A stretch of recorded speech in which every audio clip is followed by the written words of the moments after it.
গিরিশচন্দ্র ঘোষ। এই পর্যন্ত আমরা শ্রীমায়ের দিক হইতেই তাহার চরিত্র বিকাশের ধারার অনুসরণ করিয়াছি। অতঃপর ভক্তদের দিক হইতেও উহা দেখা আবশ্যক। শ্রীমাকে ভক্তদের অনেকেই প্রথমে জগদম্বা রূপে গ্রহণ করেন নাই। তাহারা তাহাকে গুরুপত্নী রূপে জানিতেন। অতএব তাহার প্রতি তাহাদের ভক্তি, শ্রদ্ধা এবং কর্তব্যবুদ্ধি ওইটুকুর মধ্যেই সীমাবদ্ধ ছিল। প্রমাণস্বরূপ বলা যাইতে পারে যে এক যুবক কোন সময় শ্রী শ্রী ঠাকুরের ভক্ত শ্রীযুক্ত কালীপদ ঘোষের কালীদানার বৈঠকখানায় উপস্থিত হইয়া যখন দেখিলেন সেখানে ঠাকুরের ও অন্যান্য দেবদেবীর ছবি থাকিলেও শ্রীমায়ের ছবি নাই, তখন তিনি কালীবাবুকে ইহার কারণ জিজ্ঞাসা করিলেন। কালীবাবু করজোড়ে ঠাকুরকে প্রণাম করিয়া বলিলেন, ইনিই আমাদের মা, ইনিই আমাদের বাবা। জিজ্ঞাসু ইহাতে সন্তুষ্ট না হইয়া শ্রীযুক্ত গিরিশচন্দ্র ঘোষকে জানাইলেন। সমস্ত শুনিয়া ভক্তবর বলিলেন, আমরাই কি আগে মাকে মানতুম, পরে নিরঞ্জন আমাদের চোখ খুলে দিলে। পূজ্যপাদ স্বামী নিরঞ্জনানন্দ তখন শুধু যে মাকে মানিতেন তাহাই নয়, ভক্তমহলে অকুণ্ঠ হৃদয়ে তাহার মহিমা খ্যাপন করিয়া বেড়াইতেন।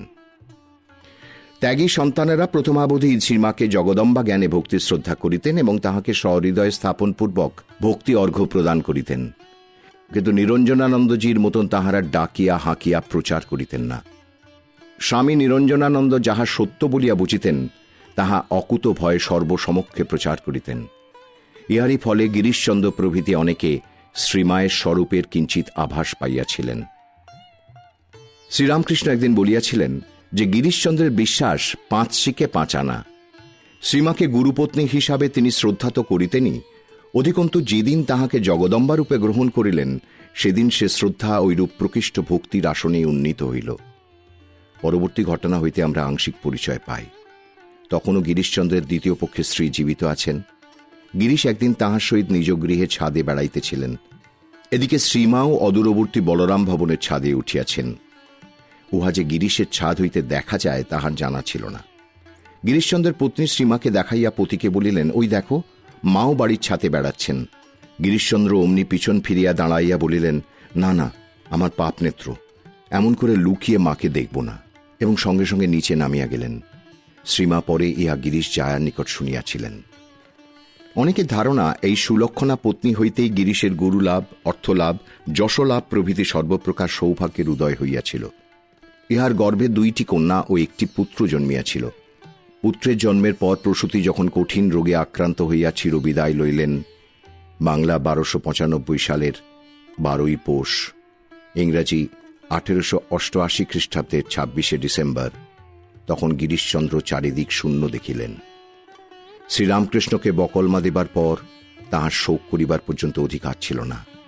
সুতরাং অন্তর্দাহে জ্বলিতে থাকিলেও তিনি অধুনা গণিত শাস্ত্রের চর্চা ও পুত্রের লালন পালনে আপনাকে সর্বদা নিরত রাখিয়া এই গভীর শোক ভুলিতে চেষ্টা করিতে থাকিলেন। এই পুত্রের প্রতি আকর্ষণের অন্য কারণও ছিল। ভক্ত চূড়ামণি গিরিশচন্দ্র একদা শ্রী শ্রী ঠাকুরের নিকট প্রার্থনা করিয়াছিলেন ঠাকুর যেন তাহার পুত্র রূপে জন্মগ্রহণ করেন। ঠাকুর অবশ্য তাহাতে সম্মত হন নাই। তথাপি তাহার লীলা সংবরণের পর যখন এই পুত্র জন্মিল, তখন গিরিশের স্থির বিশ্বাস হইল যে ঠাকুর তাহার আকুল প্রার্থনা পূর্ণ করিবার জন্য ওই রূপে গৃহ আলোকিত করিয়াছেন। এই পুত্রকে তাই তিনি দেবতা জ্ঞানে পালন করিতেন। ছেলেটির স্বভাব অতি মধুর ছিল। গিরিশ গৃহে আগত সকলে সহজেই তাহার প্রতি আকৃষ্ট হইতেন এবং একবার অন্তত তাহাকে ক্রোড়ে লইয়া মুখচুম্বন করিতেন। শ্রীমা কখনো গিরিশ ভবনে পদার্পণ করিলে শিশু তাহার ক্রোড়ে বসিয়া আনন্দ প্রকাশ করিত। 1890 খ্রিস্টাব্দের শেষ ভাগে আশ্বিন কার্তিক মাসে শ্রীমা যখন বরাহনগরে সৌরীন্দ্র ঠাকুরের বাড়িতে বাস করিতেছিলেন, তখন সম্ভবত স্বামী নিরঞ্জনানন্দরই আগ্রহে মহাকবি এই পুত্রের সহিত শ্রীমাকে দর্শন করিতে যান। শ্রীমায়ের জীবনে এই ঘটনার একটা বিশেষ তাৎপর্য আছে। কারণ শ্রীযুক্ত মাস্টারমশায় প্রভৃতি কয়েকজন ভক্ত পূর্ব হইতেই তাহাকে পূর্ণরূপে গ্রহণ করিয়া থাকিলেও ভক্তগোষ্ঠীর দ্বারা তিনি গিরিশের আগমনের পর হইতেই প্রকাশ্যভাবে জগদম্বারূপে স্বীকৃত হইয়াছিলেন। তৎপূর্বে লজ্জাশীলা মা অসূর্য স্পর্শা ছিলেন। ভক্তগণ তাহার দর্শন পাইতেন না, নিচে প্রণাম জানাইয়া বিদায় লইতেন। গিরিশাদির আগমনের পর হইতে শ্রীমা ও ভক্ত জননী রূপে আত্মপ্রকাশ করিতে থাকিলেন। গিরিশের পুত্রের বয়স তখন 3 বৎসর। তখনও কিন্তু সে কথা বলিত না, হাব ভাবে সব জানাইত। সেই দিন সৌরীন্দ্র ঠাকুরের বাড়িতে উপস্থিত হইয়া সে শ্রীমাকে দেখিবার জন্য বিশেষ ব্যাকুল হইল। সে তাহাকে পূর্বেও দেখিয়াছে, কিন্তু গিরিশ দেখেন নাই। কথা না বলিতে পারিলেও সে অস্থির হইয়া শ্রীমা উপরে যেখানে ছিলেন সেই দিকে দেখাইয়া উহ উহ করিতে লাগিল। প্রথমে কেহ বুঝিতে পারেন নাই, পরে বুঝিতে পারিয়া জনৈক সেবক তাহাকে উপরে লইয়া গেলে সে মায়ের চরণতলে পড়িয়া প্রণাম করিল। তারপর নিচে নামিয়া সে পিতাকে উপরে লইয়া যাইবার জন্য হাত ধরিয়া টানিতে থাকিল। তিনি উচ্চ ঈশ্বরে কাঁদিয়া উঠিয়া বলিলেন, ওরে, আমি মাকে দেখতে যাব কি? আমি যে মহাপাপী। বালক কিন্তু কিছুতেই ছাড়িল না। তখন তাহাকে কোলে করিয়া গিরিশচন্দ্র কম্পিত কলেবরে চক্ষের জলে ভাসিতে ভাসিতে উপরে গিয়া একেবারে শ্রীমায়ের পদতলে দণ্ডবৎ পতিত হইলেন এবং বলিলেন, মা, এ হতেই তোমার শ্রীচরণ দর্শন হল আমার। পুত্রটি কিন্তু স্বল্পায়ু ছিল। 3 বছর বয়সেই সে দেহত্যাগ করে। ইহার কিছুকাল পরে পুত্রশোক বলিবার জন্য নিরঞ্জনানন্দজির পরামর্শে গিরিশচন্দ্র তাহার সহিত জয়রামবাটি যাইয়া কয়েক মাস কাটাইয়া আসেন। তাহাদের সঙ্গে সেবারে স্বামী সুবোধানন্দজি, নির্ভয়ানন্দজি এবং বোধানন্দজিও গিয়েছিলেন। গিরিশবাবুর সঙ্গে এক পাচক ব্রাহ্মণ এবং একজন চাকর ছিল। তাহারা বর্ধমান ও উচালনের পথে কামারপুকুর হইয়া জয়রামবাটি যান। ইহা 1891 খ্রিস্টাব্দের কথা। মায়ের বাটিতে পৌঁছিয়া গিরিশচন্দ্র স্নানান্তে আর্দ্র বস্ত্রে মাকে প্রণাম করিতে চলিলেন। মায়ের দর্শন চিন্তায় তখন তিনি বিভোর, সমস্ত অঙ্গ ভাবে কম্পমান। শ্রীমায়ের চরণে মস্তক স্পর্শ করাইয়া তিনি যেমন উপরের দিকে চাহিয়াছেন, অমনি মায়ের মুখ দেখিয়া সবিস্ময়ে ভাবিলেন, মা, তুমি? এই বিস্ময়ের সহিত গিরিশের জীবন মরণের একটি ঘটনার সংযোগ ছিল। সে বহুকাল পূর্বের কথা। যুবক গিরিশ তখন বিসূচিকায় শয্যাগত, জীবনের আশা নাই। হঠাৎ তিনি স্বপ্ন দেখিলেন, এক মাতৃমূর্তি মহাপ্রসাদ আনিয়া তাহার মুখে দিয়া বলিতেছেন, খাও। তাহার পরনে লাল কস্তাপের শাড়ি, দেহে এক অপার্থিব জ্যোতি, আর মুখে চিত্তহারী স্নেহ। সে প্রসাদ বড় সুস্বাদ ছিল। উহা খাইতে খাইতে গিরিশের স্বপ্ন ভাঙিয়া গেল, কিন্তু তখনও চক্ষে সেই দেবী মূর্তি ভাসিতেছে আর জিহ্বায় প্রসাদের স্বাদ রহিয়াছে। ক্রমে তিনি নিরোগ হইলেন। গিরিশ দেখিলেন স্বপ্নের সেই দেবী আজ অকস্মাৎ সম্মুখে উপস্থিত। তিনি পূর্বে কখনো শ্রীমায়ের মুখ নিরীক্ষণ করেন নাই। আজ বুঝিলেন এই দেবী তাহাকে সতত রক্ষা করিয়া আসিতেছেন। তবু মায়ের মুখে সত্য জানিবার জন্য বাহিরে আসিয়া অপরের দ্বারা প্রশ্ন করিয়া পাঠাইলেন, শ্রীমা গিরিশকে পূর্বে ওইভাবে কখনো দর্শন দিয়াছেন কিনা। মা তাহার স্বীকার করিলেন। তথাপি জিজ্ঞাসার নিবৃত্তি না হওয়ায় গিরিশ আর একদিন তাহার নিকট জানিতে চাহিলেন, তুমি কিরকম মা? মা তৎক্ষণাৎ উত্তর দিলেন, আমি সত্যিকারের মা, গুরুপত্নী নয়, পাতানো মা নয়, কথার কথা মা নয়, সত্য জননী। প্রায় 2 সপ্তাহ সেখানে অবস্থানের পর গিরিশবাবু ও নিরঞ্জনানন্দজি ব্যতীত আর সকলে কলকাতায় ফিরিয়া আসিলেন। সেবারে দীর্ঘকাল পল্লীগ্রামে বাস করিয়া মহাকবির মনে অতীব আনন্দের সঞ্চার হইয়াছিল। শহরের কোলাহল ও শত ঝঞ্ঝাট হইতে মুক্ত থাকিয়া তিনি শ্রীমায়ের গৃহে অতি সুখে দিন যাপন করিতেন। তিনি মাঠে ঘাটে সরল কৃষাণদের সহিত বেড়াইতেন, উদর পূর্ণ করিয়া শ্রীমায়ের নিকট প্রসাদ পাইতেন এবং চেষ্টা না করিয়া শতই সর্বদা শ্রী শ্রী ঠাকুরের জীবন আলোচনায় অধ্যাত্ম চিন্তায় ভরপুর হইয়া থাকিতেন। সূর্যাস্তের পর মুক্ত প্রান্তরে যাইয়া তিনি আপন মনে বসিয়া চক্ষু ভরিয়া প্রকৃতির সৌন্দর্য পান করিতেন। তিনি নাট্যকার ও নাট্যাচার্য, এই সংবাদ প্রচারিত হইতে অধিক দিন লাগে নাই। তাই পল্লীবাসীরা তাহার মুখে গান শুনিতে চাহিত। তিনি যতই বুঝাইতেন যে তিনি রচয়িতা হইলেও গায়ক নহেন, তাহারা ততই অনুনয় করিতে থাকিত। অগত্যা তাহাকে গাইতে হইত। শ্রীমা দূর হইতে তাহার মুখে গান শুনিয়া 2-1খানি শিখিয়া লইয়াছিলেন এবং পরে একদিন জনৈক সেবককে গাহিয়া শুনাইয়াছিলেন, হামাদে পালায় পাছু ফিরে চায়, রানী পাছে তোলে কোলে, রানী কুতূহলে ধরো ধরো বলে, হামা টেনে তত গোপাল চলে। একদিন দেশরার হরিদাস বৈরাগী আসিয়া বেহালা সংযোগে গান শোনাইয়া গেল, কি আনন্দের কথা উমে গোমা, ওমা লোকের মুখে শুনি সত্য বল শিবানী, অন্নপূর্ণা নাম কি তোর কাশীধামে, ইত্যাদি। শ্রীমা ও ঠাকুরের জীবনলীলার বর্ণনা সদৃশ ভাব বহুল সে সঙ্গীত শ্রবণে একদিকে গিরিশচন্দ্র প্রভৃতির এবং অপরদিকে গৃহাভ্যন্তরে শ্রীমায়ের অশ্রু বিগলিত হইয়াছিল। জয়রামবাটিতে কালীমামার সহিত গিরিশবাবুর একদিন তুমুল তর্ক উপস্থিত হইল। বিষয় শ্রীমা দেবী কিনা। মামা তাহাকে দিদি বলিয়াই জানিতেন, আর ইহা তাহার পক্ষে দূষণীয় নহে, কারণ পুরাণেও দেখা যায় যে যদুবংশীয়গণ শ্রীকৃষ্ণের সহিত নিত্য ক্রীড়া ও ভোজনাদি করিয়াও তাহাকে ঈশ্বর রূপে চিনিতে পারেন নাই। এদিকে ভক্ত গিরিশের বিশ্বাসও অটল। কালীমামা বলেন, তোমরা দিদিকে মা জগদম্বা, জগজ্জননী ইত্যাদি কতই বলো, কই আমরা এক মাতৃগর্ভে জন্মেছি, আমি তো কিছু বুঝতে পারি না। গিরিশবাবু দৃঢ় ও গম্ভীর কণ্ঠে বলেন, কি বলছো? তুমি এক সাধারণ পাড়া গেয়ে ব্রাহ্মণের ছেলে, যজন যাজন পঠন পাঠন ব্রাহ্মণের কাজ ছেড়ে চাষবাস নিয়ে জীবন কাটাচ্ছ। তোমাকে যদি একটা চাষের বলদ দেবে বলে, তো তুমি তার পেছনে পেছনে অন্তত 6 মাস ঘুরতে থাকো। আর অঘটন ঘটন পটীয়সী মহামায়া তোমাকে দিদি রূপে সমস্ত জীবন ভুলিয়ে রাখতে পারেন না। যাও, যদি ইহ ও পরজন্মে মুক্তি চাও তো এখনই মায়ের পাদপদ্মে শরণ লও। আমি বলছি যাও। কথার মধ্যে একটা শক্তি ছিল। তাই কালীমামা দিদির নিকট গেলেন এবং গিরিশবাবুর পরামর্শ অনুযায়ী চরণ ধরিয়া শরণ লইলেন। কিন্তু শ্রীমা বলিলেন, ওরে কালী, আমি তো সেই দিদি, আজ তুই এ কি করছিস? সুতরাং কালীমামা সাধারণ মনোভাব লইয়াই ফিরিয়া আসিলেন। কিন্তু গিরিশবাবু ছাড়িবার পাত্র নহেন। সব শুনিয়া তিনি কালীমামাকে আবার পাঠাইতে চাহিলেন, কিন্তু মামা আর গেলেন না। শ্রীমায়ের স্নেহ যত্নে সেবারে গিরিশ অভিভূত হইয়া পড়িয়াছিলেন। পল্লীগ্রামের দুগ্ধ সহজলভ্য নহে, অথচ গিরিশবাবুর প্রভাত হইলেই চা আবশ্যক। শ্রীমা স্বয়ং সন্ধান করিয়া তাহার জন্য দুধ লইয়া আসিতেন। গিরিশচন্দ্র আরও দেখিতেন যে তাহার বিছানার চাদর প্রতিদিনই ধপধপে সাদা। ইহার কারণ অনুসন্ধান করিতে যাইয়া তিনি একদিন দেখিলেন শ্রীমা পুষ্করিণীর ঘাটে সাবান দিয়া তাহার চাদর কাচিতেছেন। এই সময়ের একটি ঘটনায় শ্রীমায়ের বিচার শক্তি এবং স্বীয় অভ্রান্ত সিদ্ধান্ত দৃঢ়ভাবে ধরিয়া থাকার প্রমাণ পাওয়া যায়। সংসার তাপে ক্লিষ্ট গিরিশবাবু একদিন তাহার শ্রীচরণে সন্ন্যাস গ্রহণের বাসনা নিবেদন করিলে শ্রীমা সম্মতি দিলেন না। তখন বুদ্ধিমান ও শব্দ প্রয়োগ নিপুণ মহাকবি 8 ঘণ্টা ধরিয়া নানাভাবে শ্রীমাকে বুঝাইতে লাগিলেন। এই প্রখর বুদ্ধিমত্তার সম্মুখে অতি অল্প লোকই সমতে প্রতিষ্ঠিত থাকিতে পারতেন, কিন্তু বর্তমান ক্ষেত্রে শ্রীমা স্বীয় সিদ্ধান্ত হইতে বিন্দু মাত্র বিচলিত হইলেন না।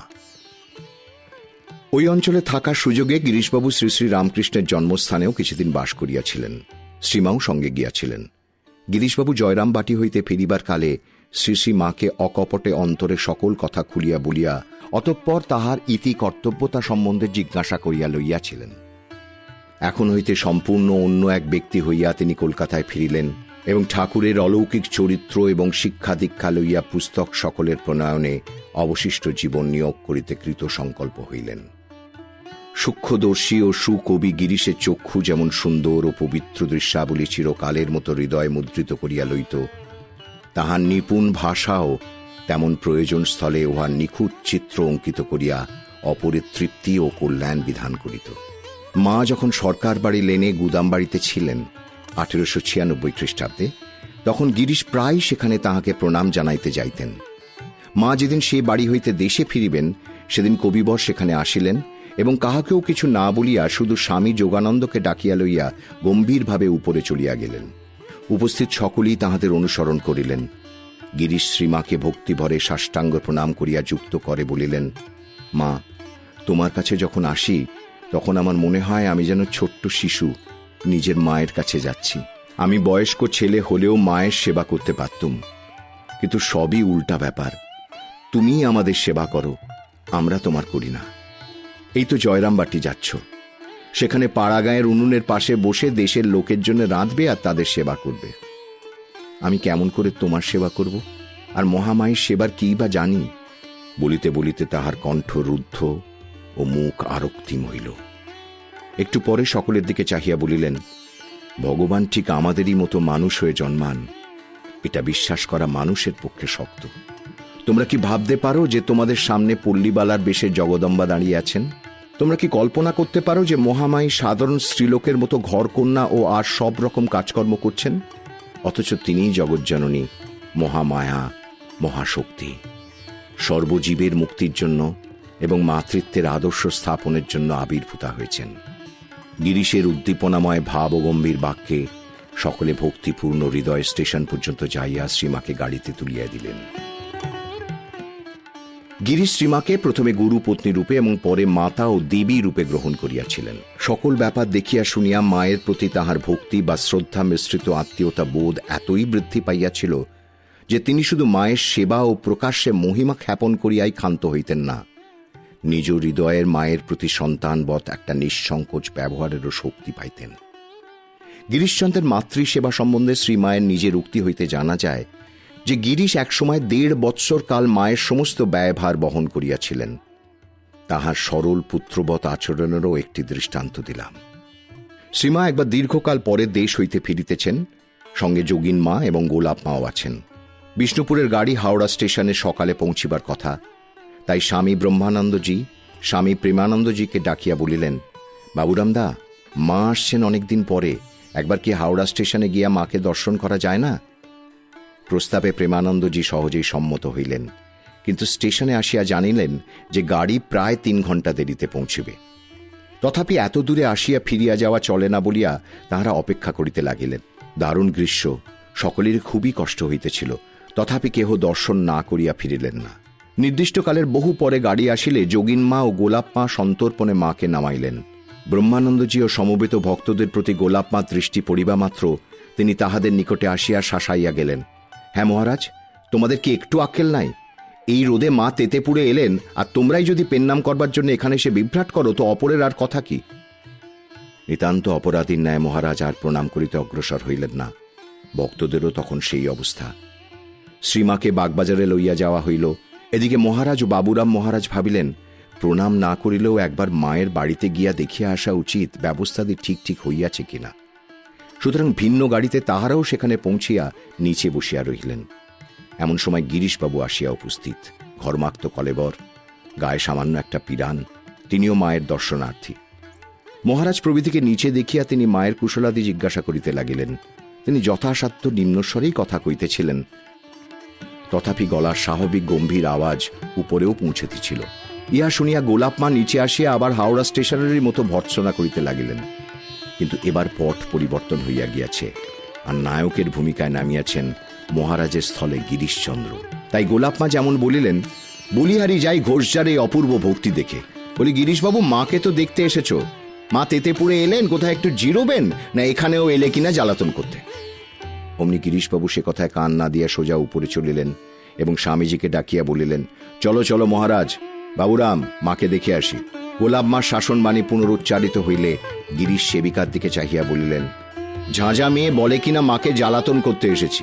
কোথায় এতদিন পরে এসে ছেলের মুখ দেখে মায়ের প্রাণ জুড়িয়ে যাবে, আর ইনি মাতৃস্নেহ শেখাচ্ছেন।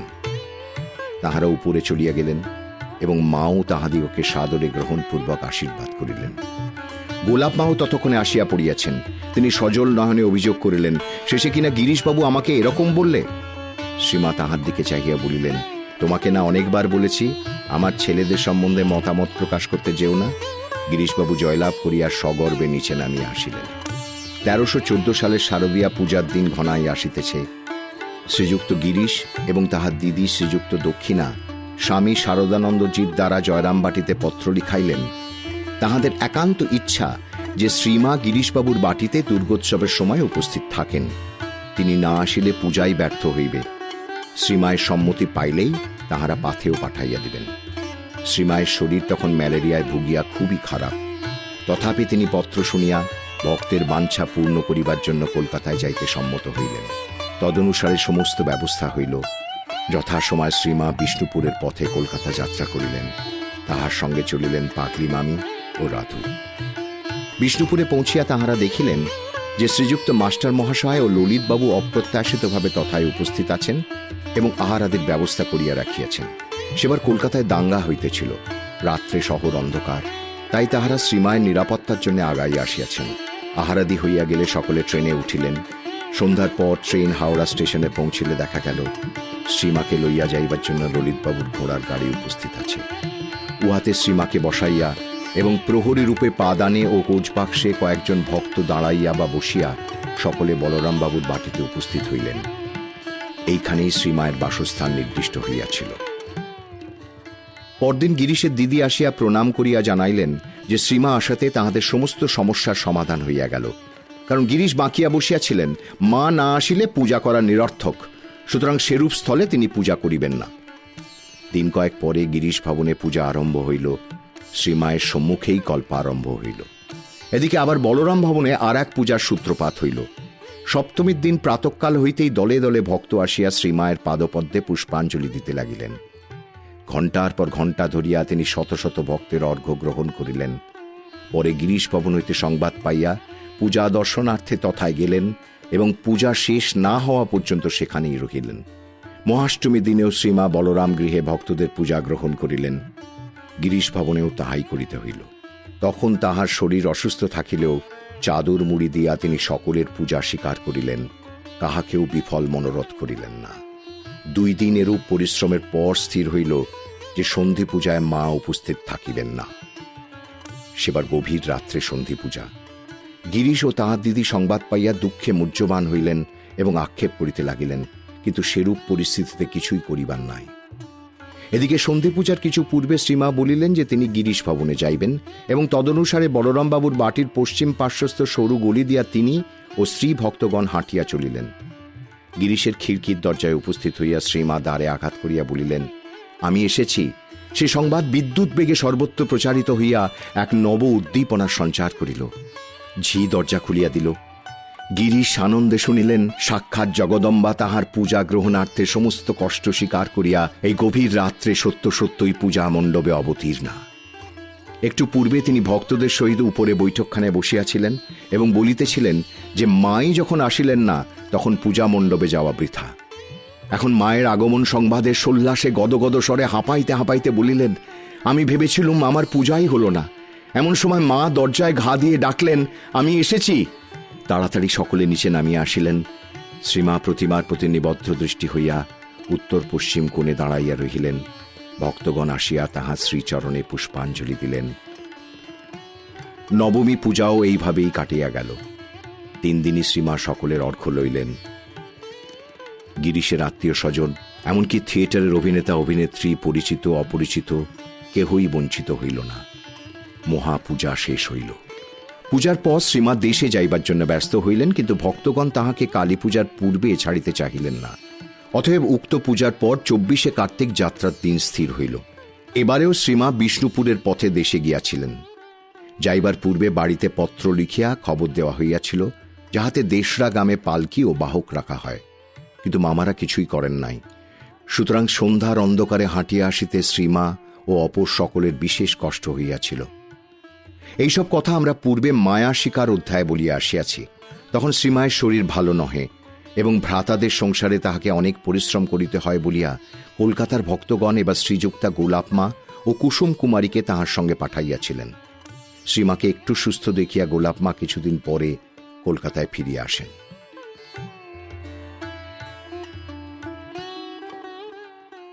স্বামী শারদানন্দ। শ্রী শ্রী ঠাকুরের তিরোধানের পর বহু বৎসর কাটিয়া গিয়াছে। ইতোমধ্যে খুব বেশি না হইলেও শ্রীমায়ের ভক্ত সংখ্যা বৃদ্ধি পাইয়াছে। তাঁদের অনেকেই জয়রামবাটি যাইতেন। 1314 সালের শেষে ডাক্তার জ্ঞানেন্দ্রনাথ কাঞ্জিলাল তথায় গিয়াছিলেন। যাইবার সময় তিনি গ্রামের লোকদের জন্য অনেকগুলি অত্যাবশ্যক ঔষধ লইয়া যান এবং তদ্বারা গ্রামবাসীদের সেবা করেন। তাহার নাম শুনিয়া তখন দূর দূরান্ত হইতে বহু লোক আসিত। শ্রীমা তাহা দেখিয়া সানন্দে বলিয়াছিলেন, আমার গুণী ছেলে এসেছে, লোক আসবে না? গ্রামের লোকেরা ডাক্তারকে বহুভাবে কৃতজ্ঞতা জানাইয়াছিল এবং তাহার কলকাতা প্রত্যাবর্তনকালে শ্রীমা নিজে গ্রামের বাহির পর্যন্ত তাহাকে আগাইয়া দিয়াছিলেন। জয়রামবাটিতে শ্রীমায়ের শরীর সেবার বিশেষ ভালো ছিল না। পায়ে বাত তো ছিলই, ডাক্তার কাঞ্জিলাল চলিয়া যাইবার কয়েকদিন পরে তাহার প্রবল জ্বর হয়। গায়ের উত্তাপ এত বাড়িয়াছিল যে নিকট আত্মীয়রাও ভয় পাইয়াছিলেন। এক রাত্রে শোনা গেল তিনি বিকারের মুখে বলিতেছেন, যেতে হবে। না, কেন? রাধির জন্যে? আচ্ছা তাই। মনে হইল যেন শ্রী শ্রী ঠাকুরের সঙ্গে কথা হইতেছে। মা বিদায় চাহিতেছেন, কিন্তু ঠাকুর রাধুর জন্য তাহাকে থাকিতে বলিতেছেন। যাহা হোক, ডাক্তার কাঞ্জিলাল যাইবার সময় গুটি কয়েক পেটেন্ট ঔষধ রাখিয়া গিয়াছিলেন।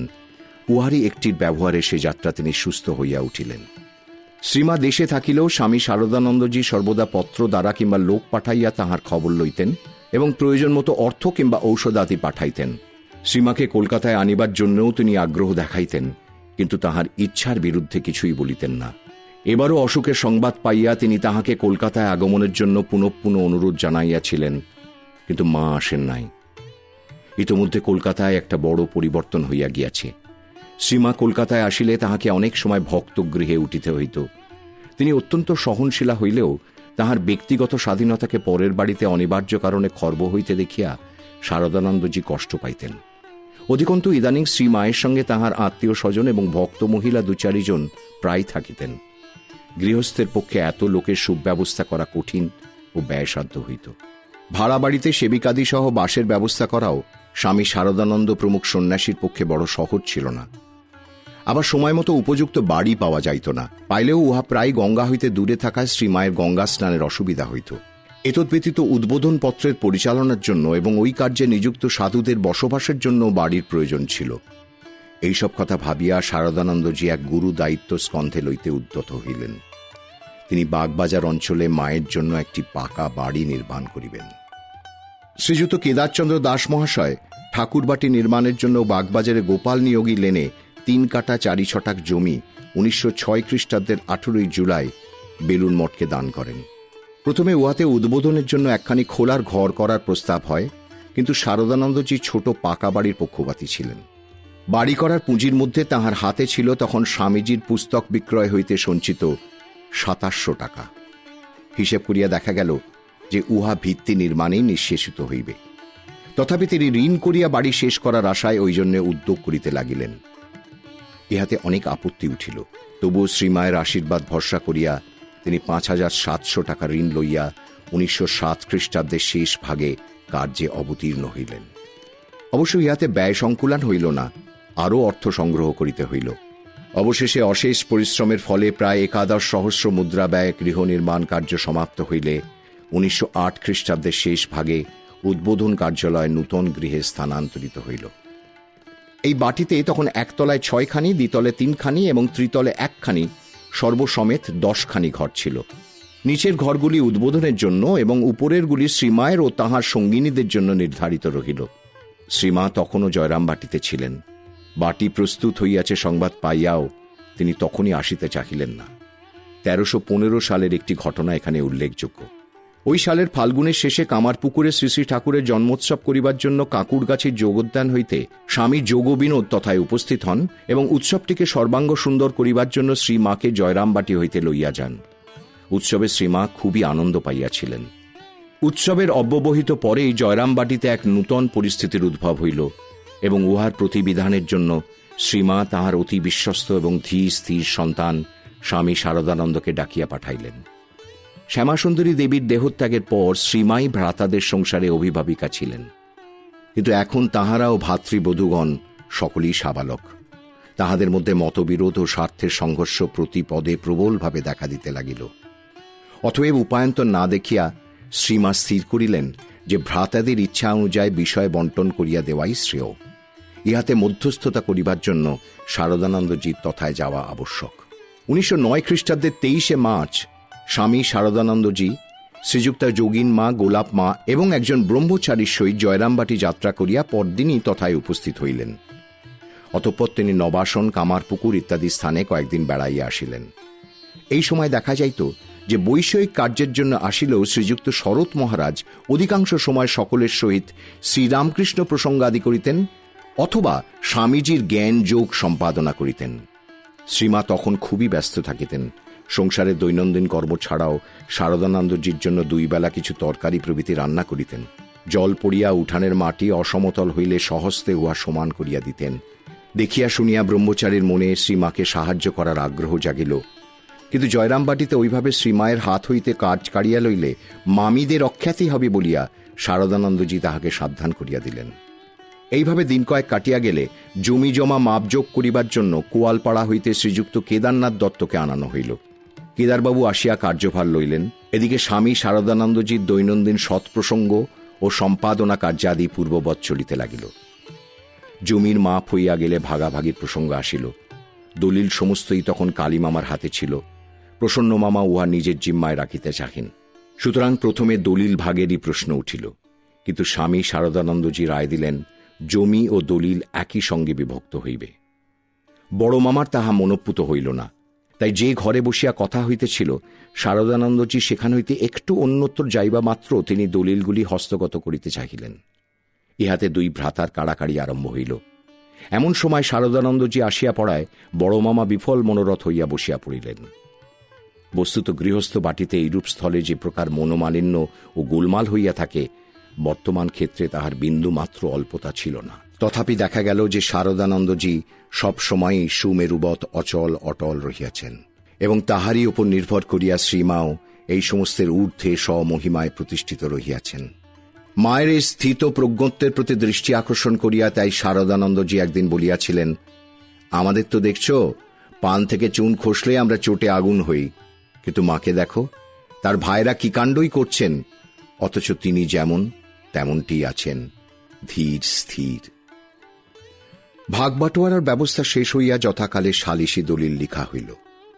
সালিসি ছিলেন স্বামী শারদানন্দ, তাজপুরের শ্রীযুক্ত শারদা প্রসাদ চট্টোপাধ্যায় এবং জিপটার শ্রীযুক্ত শম্ভুচন্দ্র রায়। শারদাবাবু মামাদের দ্বারা শ্রীমাকে জিজ্ঞাসা করিয়া পাঠাইলেন তিনি কোন ঘরে থাকিতে চাহেন। শ্রীমা উত্তর দেওয়াইলেন, ইঁদুরে গর্ত করে, সাপ সেই গর্তে বাস করে। শারদাবাবু পুনর্বার বলিয়া পাঠাইলেন, জমি জমা বাড়িঘর সবই ভাগ হইয়া যাইতেছে, এরূপ ক্ষেত্রে তাহার জন্য কোনো বাড়ি নির্দিষ্ট না থাকিলে তিনি জয়রামবাটিতে কিরূপে থাকিবেন। এবারেও শ্রীমা উত্তর দিলেন, দুদিন প্রসন্নের ঘরে, দুদিন কালীর ঘরে থাকব। আর প্রশ্ন না করিয়া শারদাবাবু মায়ের ব্যবহৃত গৃহখানি প্রসন্ন মামার ভাগে ফেলিয়া দিলেন। দলিল লেখাপড়া হইয়া গেল, যথাকালে কোতলপুরে রেজিস্ট্রি হইল এবং মামারা নিজ নিজ সম্পত্তি দখল লইলেন। অনন্তর শ্রীমা যোগিনমা ও গোলাপমাকে জানাইলেন যে তিনি কলকাতায় যাইবেন। তদনুসারে শারদানন্দজি যাত্রার দিন স্থির করিলেন 21শে মে, শুক্রবার। ওই দিন বিকালে 4টার সময় গাড়িগুলি কোয়ালপাড়ায় পৌঁছিবে এবং একটু বিশ্রামের পর বিষ্ণুপুর রওনা হইবে, ইহাই কথা ছিল। কিন্তু গাড়ি পৌঁছিতে দেরি হইয়া গেল। চারিখানি গাড়ির একখানিতে শ্রীমা ও মায়ের ভাইজি রাধু ও মাকু, দ্বিতীয়খানিতে যোগিনমা ও গোলাপমা, তৃতীয়খানিতে স্বামী শারদানন্দজি এবং চতুর্থখানিতে পূর্বোক্ত ব্রহ্মচারী ও আশুতোষ নামক জয়রামবাটির জনৈক ভক্ত। গাড়িগুলি সন্ধ্যার অনেক পরে রাত্রি 8টা-9টায় গোয়ালপাড়ায় আসিলে গ্রামবাসী ভক্তবৃন্দ শ্রী শ্রী মায়ের গাড়ির বলদ খুলিয়া দিয়া নিজেরাই টানিয়া চলিলেন এবং ক্রমে সকলে কেদারনাথ দত্ত মহাশয়ের বাটিতে উপস্থিত হইলেন। বিলম্বের কারণ জানা গেল, শিহরের রাস্তায় নদীর ধারে গাড়ির দোঁকে পড়িয়া গিয়াছিল। কোয়ালপাড়ায় শ্রীমাকে কেদারনাথের ঠাকুর ঘরে এবং অপর সকলকে স্থানীয় বিদ্যালয় গৃহে বিশ্রাম করিতে দেওয়া হইল। এত বিলম্ব হইবে বুঝিতে না পারিয়া ভক্তগণ বৈকালের জলযোগের জন্য সামান্য মিঠাই ও নারিকেলের সন্দেশ রাখিয়াছিলেন। রাত্রির আহারের কথা তাহাদের মনে বিন্দুমাত্র উদিত হয় নাই। তাহারা নিশ্চিন্ত মনে মায়ের সঙ্গে ধর্ম প্রসঙ্গ করিতে লাগিলেন। অথচ কোয়ালপাড়াবাসীরাই ওই ব্যবস্থা করিবেন ভাবিয়া কলকাতা যাত্রীরা নিশ্চেষ্ট রহিলেন। শেষে যখন তাহারা বুঝিলেন যে বৃথা সময় নষ্ট হইতেছে, তখন বয়স্কদের নির্দেশে ব্রহ্মচারীজি সদর দরজায় গিয়া হাঁক দিলেন, বড্ড দেরি হয়ে যাচ্ছে। তখনই সকলে আবার গাড়িতে উঠিয়া বিষ্ণুপুরের দিকে চলিলেন। পথে রাত্রি 10টায় তাহারা কোতলপুরে নামিলেন এবং এক ময়রার বাড়ি হইতে কোনো প্রকারে গরম লুচি সংগ্রহ করিয়া শান্তিনাথের মন্দিরে রাত্রের আহার শেষ করিলেন। কোয়ালপাড়ার ভক্তদের এই অজ্ঞতাপ্রসূত অসৌজন্য সকলেই ভুলিয়া গিয়াছিলেন। কেবল শ্রীযুক্তা গোলাপমা দীর্ঘকাল পরেও অত রাত্রে ঠকঠকে নারকেলের সন্দেশ এই বলিয়া কোয়ালপাড়ার ভক্তদিগকে খোঁটা দিতেন। পরদিন সন্ধ্যার পর বিষ্ণুপুরে পৌঁছিয়া তাহারা রাত্রের ট্রেনে কলকাতা যাত্রা করিলেন। 1909 খ্রিস্টাব্দের 23শে মে, বাংলার 1316 সনের 9ই জ্যৈষ্ঠ রবিবার সকালে উদ্বোধন বাটিতে শ্রীমায়ের প্রথম শুভ পদার্পণ হইল। শ্রীমাকে তাহার স্বগৃহে এবং স্বকক্ষে অধিষ্ঠিত দেখিয়া মাতৃবৎসল শ্রীমৎ শারদানন্দজি আপনার সকল শ্রম সার্থক বোধ করিলেন। এই বাটির অবস্থান তেমন মনোরম না হইলেও অনেক বিষয়ে শ্রীমায়ের অনুকূল ছিল। সম্মুখের ভূমিতে তখন কোনো কুটির ছিল না, উহা তখন উন্মুক্ত মাঠ, মধ্যে মধ্যে গৃহপালিত পশু বিচরণ করিত মাত্র। অদূরে ভাগীরথী, ছাদে উঠিলেই গঙ্গা দর্শন হয়। উত্তরে সুদূরে দৃষ্টিপাত করিলে দেবদারু প্রভৃতি উচ্চ বৃক্ষের শীর্ষ নয়ন পথে পতিত হয়। বাড়ি দেখিয়া ভক্ত জননী উৎফুল্ল হৃদয়ে শারদানন্দজিকে অজস্র আশীর্বাদ করিলেন। বাড়ির দ্বিতলে ঠাকুর ঘরে বেদির উপর ঠাকুরকে বসানো হইয়াছে। ভগিনী নিবেদিতা স্বহস্তে বেদির জন্য সুন্দর রেশমি চন্দ্রাতপ করিয়া দিয়াছেন। পার্শ্বস্থ কক্ষে শ্রীমায়ের জন্য একখানি নতুন খাট ও রাধুর জন্য তাহারই পার্শ্বে পুরাতন পালঙ্ক পাতা হইয়াছে। শ্রীমা ব্যবস্থা দেখিয়া বলিলেন, ঠাকুরকে ছেড়ে আমার থাকা চলে না, থাকা উচিত নয়। তখন ওই খাট ও পালঙ্ক ঠাকুর ঘরে লইয়া যাওয়া হইল। প্রথম রাত্রি ওইভাবেই কাটিল। পরদিন শ্রীমা বলিলেন তাহার খাটে শুইতে অস্বস্তি বোধ হয়, কারণ তিনি রাধুকে ছাড়িয়া শুইতে পারেন না, রাধুও তাহাকে ছাড়িয়া থাকিতে পারে না। কাজেই শারদানন্দজি শ্রীমায়ের অভিপ্রায় অনুসারে পূর্বোক্ত একই পালঙ্কে উভয়ের শয়নের ব্যবস্থা করাইলেন। খাট অন্যত্র অপসৃত হইল। এরূপ ছোট বড় প্রতি কার্যে শারদানন্দজি আপনাকে মায়ের ভৃত্য জানিয়া তদনুরূপ আচরণ করিতে লাগিলেন। শ্রীমায়ের প্রতি পূজ্যপাত স্বামী শারদানন্দজির অপূর্ব ভক্তির এবং শারদানন্দজির প্রতি শ্রীমায়ের অনুপম স্নেহের কিঞ্চিত পরিচয় না দিলে ইহাদের অলৌকিক সম্বন্ধের সমুচিত ধারণা হইবে না বলিয়া আমরা এখানে কয়েকটি ঘটনার উল্লেখ করিলাম। ঘটনাগুলির সময় নির্দেশ বর্তমান উদ্দেশ্যের পক্ষে অবান্তর, আর উহা সহজসাধ্যও নয়। সুতরাং সম্ভব স্থলের সময়ের আভাস মাত্র দিয়াই আমরা ঘটনাগুলি লিখিয়া যাইব। শারদানন্দজি মহারাজ 1920 খ্রিস্টাব্দের প্রারম্ভে কাশীধামে আছেন। এমন সময় শ্রীমায়ের দেশ হইতে কলকাতায় যাইবার কথা উঠিলে তিনি বলিয়াছিলেন, শরৎ কলকাতায় না থাকলে আমার সেখানে যাবার কথা উঠতেই পারে না। কার কাছে যাব? আমি সেখানে আছি, আর শরৎ যদি বলে মা কয়েকদিন অন্যত্র যাচ্ছি, তাহলে আমি বলবো একটু থামো বাবা, আমি আগে এখান থেকে পা বাড়াই, তারপর তুমি যাবে। শরৎ ছাড়া আমার যোগ্যী কে পোয়াবে? আর একবার তিনি বলিয়াছিলেন, শরৎ যে কদিন আছে সে কদিন আমার ওখানে থাকা চলবে, তারপর আমার বোঝা নিতে পারে এমন কে আছে দেখি না। শরৎই সর্বপ্রকারে পারে, শরৎ হচ্ছে আমার ভারী। শ্রোতা মাকে প্রশ্ন করিলেন, মহারাজ স্বামী ব্রহ্মানন্দজি পারেন না? মা উত্তর দিলেন, না, রাখালে সে ভাব নয়, ঝঞ্ঝাট পোয়াতে পারে না। মনে মনে পারে কি কাউকে দিয়ে করাতে পারে, রাখালের ভাবই আলাদা। প্রশ্ন হইল, বাবুরাম মহারাজ স্বামী প্রেমানন্দ? মা বলিলেন, না, সেও পারে না। মঠ চালাচ্ছেন যে? তা হোক, মেয়ে মানুষের ঝঞ্ঝাট, দূর থেকে খবর নিতে পারে। আর একদিন বলিলেন, আমার ঝক্কি পোয়ানো বড় শক্ত মা, শরৎ ছাড়া আমার ভার কেউ নিতে পারবে না। রাঁচির ভক্ত জয়রামবাটিতে উপস্থিত হইয়া 1918 খ্রিস্টাব্দে শ্রীমাকে বলিলেন, আপনাকে কিছুদিনের জন্য নিয়ে যেতে এসেছি, বাড়ি ভাড়া ইত্যাদি সব ঠিক করেছি। মা জিজ্ঞাসা করিলেন, শরৎ জানে? ভক্ত বলিলেন, না। মা জবাব দিলেন, তবে আমার যাওয়া হতে পারে না, শরৎ এসে ফিরে গেছে, আগে কলকাতায় যাই, সে যদি বলে তখন দেখা যাবে। ভক্ত আবার বলিলেন, মা আমরা যে সব জোগাড় করেছি। মা তাহাতে উত্তর দিলেন, তোমরা আগে না জানিয়ে জোগাড় করলে কেন?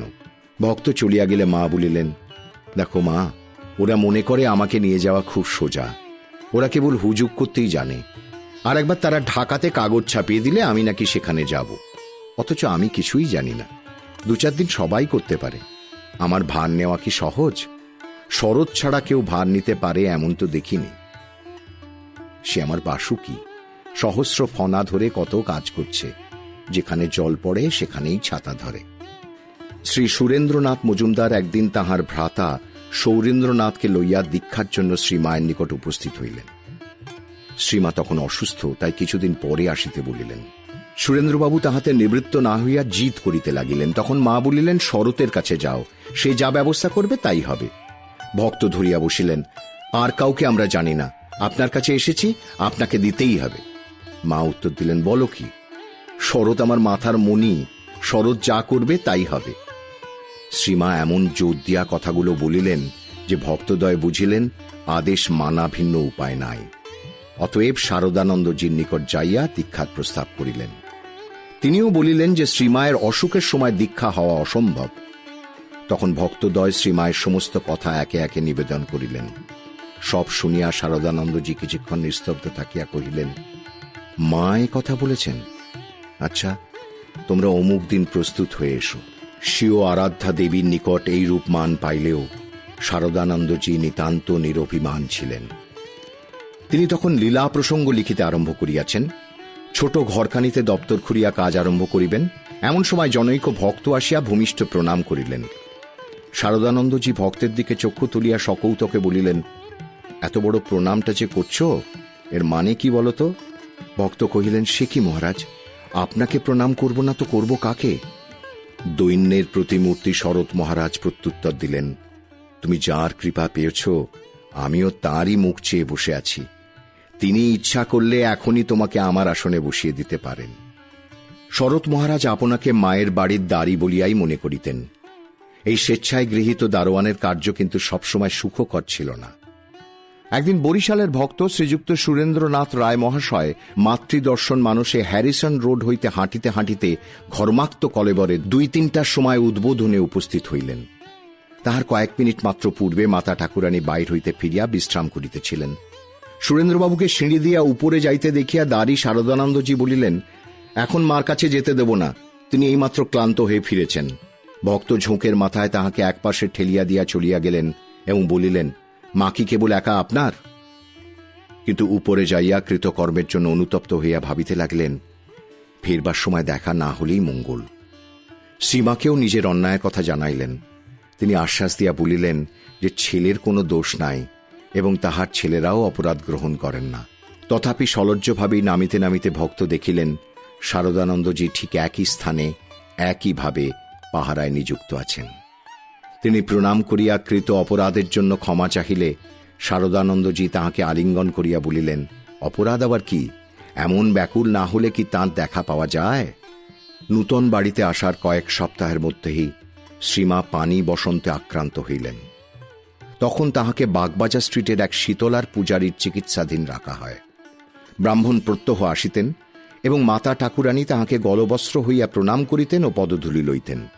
একদিন জনৈক সেবক প্রতিবাদ স্বরূপ তাহাকে বলিলেন যে তাহার পক্ষে ঐরূপ বিনয় প্রদর্শন অশোভন, বিশেষত ব্রাহ্মণ হয়তো চরিত্রহীন। শ্রীমা সহজভাবে উত্তর দিলেন, কি জানো, হাজার হোক ব্রাহ্মণ, ভেকের মান দিতে হয়, ঠাকুর তো আর ভাঙতে আসেননি। রোগশয্যা ছাড়িয়া আরোগ্য স্নান করিয়া শ্রীমা স্বামী শান্তানন্দজিকে বলিলেন, আমার শরীর খুব দুর্বল, নিজে উপোস করতে পারবো না, তুমি আমার হয়ে শীতলার উপোস করো আর তাঁর পুজো দিয়ে এসো। তদনুযায়ী শান্তানন্দজি চিতপুরের নিকট দেবীর পূজা দিয়ে আসিলেন।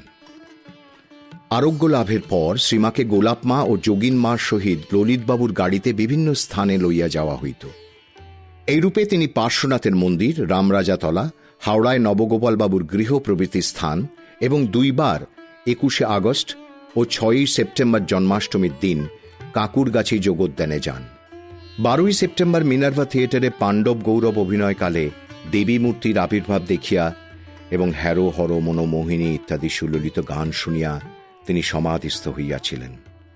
ওই অভিনয় গিরিশবাবু কঞ্চুকি সাজিয়াছিলেন। এখন হইতে শ্রীযুক্তা গোলাপ মা মায়ের বাটিতেই বাস করিতে লাগিলেন।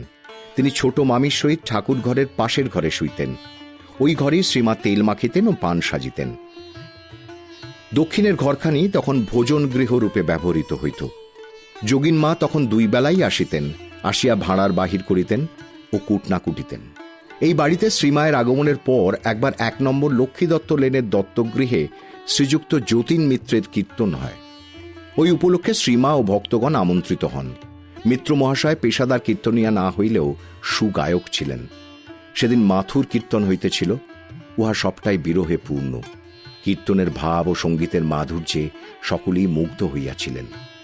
চিকের ভিতরে স্ত্রী ভক্তদের মধ্যে উপবিষ্ট শ্রীমা অর্ধবাহ্য দশা প্রাপ্ত হইলেন।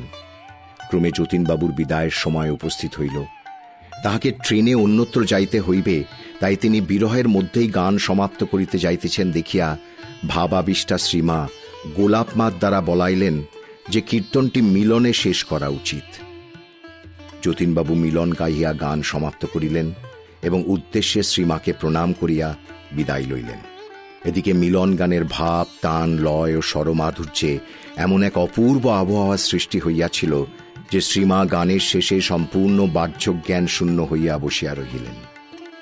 এইরূপ ভাবাবস্থার সহিত সুপরিচিতা বুদ্ধিমতী গোলাপ মার বুঝিতে বাকি রহিল না। সুতরাং তিনি তাহাকে হাত ধরিয়া উঠাইলেন এবং নামমাত্র জলযোগান্তে গাড়িতে তুলিলেন। তিনি লক্ষ্য করিলেন যে গাড়িতে উঠিবার সময়ও মায়ের দেহ সবশে নাই, পা এখানে পড়িতে ওখানে পড়িতেছে। সুতরাং তাহাকে ধরিয়া তুলিতে হইল। উদ্বোধন বাটিতে পৌঁছিলে তাহাকে দুইজনে ধরিয়া ঠাকুর ঘরে লইয়া গেলেন। মা সেখানেও নিষ্পন্দভাবে দাঁড়াইয়া রইলেন। ডাকিয়া সাড়া পাওয়া যায় না, চক্ষের পলকও পড়ে না। এই অবস্থা দেখিয়া গোলাপ মা বলিলেন, সেই বৃন্দাবনে মার ভাব দেখেছিলুম, আর আজ এই দেখলুম। সে রাত্রে কোনো প্রকারেই তাহার মন বাহ্যভূমিতে নামিতেছে না দেখিয়া ভক্তেরা পরামর্শক্রমে স্থির করিলেন যে তাহাকে মা বলিয়া আহ্বান করাই কর্তব্য, কারণ সন্তানের কল্যাণার্থে অবতীর্ণা জননী ছেলের ডাক অবশ্যই শুনিবেন। তদনুসারে জনৈক সেবক তাহার কানের কাছে মা মা বলিয়া ডাকিতে লাগিলেন। উহার ফলে অঙ্গে স্পন্দন দেখা দিল। ক্রমে তিনি স্পষ্ট স্বরে বলিলেন, কেন বাবা? ভক্তগণ স্বস্তির নিঃশ্বাস ফেলিলেন। অবশেষে শ্রীমা যথাবিধি ঠাকুরকে ভোগ নিবেদন করিলেন এবং স্বাভাবিকভাবেই কথাবার্তা বলিতে লাগিলেন। শারদানন্দজির তখন বহু কার্য, মায়ের সেবা, রামকৃষ্ণ মঠ মিশনের সম্পাদকীয় কর্তব্য, ঋণ শোধ প্রভৃতির জন্য লীলাপ্রসঙ্গ প্রণয়ন, মায়ের দর্শনে আগত স্ত্রী পুরুষ ভক্তদিগকে মিষ্ট কথায় আপ্যায়ন ইত্যাদি। ইহারই মধ্যে তিনি আবার মায়ের আদেশে তাহাকে সন্ধ্যার পরে ভজন সঙ্গীত শোনাইতেন। সন্ধ্যারতির পর জপাদি সারিয়া মা উপর হইতে কোনো কোনো দিন বলিয়া পাঠাইতেন, শরৎকে বলো দুটো গান করতে। নিচে বৈঠকখানায় তানপুরা ও ডুগি তবলা থাকিত। আদেশ পাইলেই নিরলস সুকণ্ঠ গায়ক গান ধরিতেন। একবার এসো মা, এসো মা, শিব সঙ্গে সদা রঙ্গে, নিবিড় আধারে মাতর, নাচে বাহু তুলে ভোলা ভাবে ভুলে, দনুজ দলনী নিজজন প্রতিপালিনী শ্রীকালী ইত্যাদি। সেবার প্রায় 6 মাস ওই বাটিতে কাটাইয়া শ্রীমা 30 কার্তিক ইংরেজি 16 নভেম্বর 1909 খ্রিস্টাব্দ মঙ্গলবার জয়রামবাটি যাত্রা করিলেন। ওই বৎসরই 14 ডিসেম্বর উদ্বোধন বাটির প্রসারের জন্য শারদানন্দজি পার্শ্ববর্তী জমিখণ্ড 1 কাঠা 4 ছটাক 1800 টাকায় সংগ্রহ করিলেন। পরে 1915 খ্রিস্টাব্দের আরম্ভে উহাতে আরও কয়েকখানি কক্ষ নির্মিত ও পূর্বের বাড়ির সহিত সংযোজিত হইয়া বর্তমানে সম্পূর্ণ মায়ের বাটিতে পরিণত হইয়াছে। শ্রীমা এবারেও জয়রামবাটির পথে কোয়ালপাড়ায় নামিয়াছিলেন। ভক্তগণ তাহার পথে পদ্ম ফুল বিছাইয়া রাখিয়াছিলেন। তিনি তাহার উপর দিয়া চলিয়া বিশ্রামস্থলে উপস্থিত হইলেন এবং পরে স্নান ও কিছু জলযোগের পর জয়রামবাটি যাইলেন। 7-8 মাস পরেই তিনি পুনর্বার কোয়ালপাড়া হইতে কলকাতায় আসিলেন এবং কেদারবাবুর মাকেও সঙ্গে আনিলেন। তখনই শুনিতে পাওয়া গেল যে তাহার দাক্ষিণাত্য গমনের কথা হইতেছে। এবারে তিনি কলকাতায় নিজ বাটিতে অগ্রহায়ণের মধ্যভাগ পর্যন্ত ছিলেন। তখন খুব শীত পড়িয়াছে, তাই ভক্তগণ শ্রীমাকে গরম গেঞ্জি পরাইতে চাহিলেন। তদনুসারে পূজনীয় শরৎ মহারাজের প্রদত্ত 10 টাকায় বিলাতি দোকান হইতে একটি ভালো গেঞ্জি আনানো হইল। শ্রীমা উহা পাইয়া খুব আহ্লাদিত হইলেন এবং 3 দিন ব্যবহার করিলেন। কিন্তু 4র্থ দিন মনের ভাব খুলিয়া বলিলেন, মেয়ে মানুষের কি জামা পরতে আছে বাবা, তবু তোমাদের মন রাখতে 3 দিন পরেছি। অবশেষে উহা খুলিয়া রাখিয়া দিলেন, আর গায়ে দিলেন না। জামা না পরিলেও তিনি বগলের নিচে ছোট্ট একটি গাঁট দিয়া এমনভাবে কাপড় পরিতেন যাহাতে সমস্ত দেহই সুন্দর আবৃত থাকিত। বস্তুত সামর্থ্য থাকিতেও বিলাসিতার প্রশ্রয় না দিয়া শহরের মধ্যেও তিনি যেভাবে পল্লীর সরলতা রক্ষা করিতেন তাহাতে চক্ষু জোড়াইত।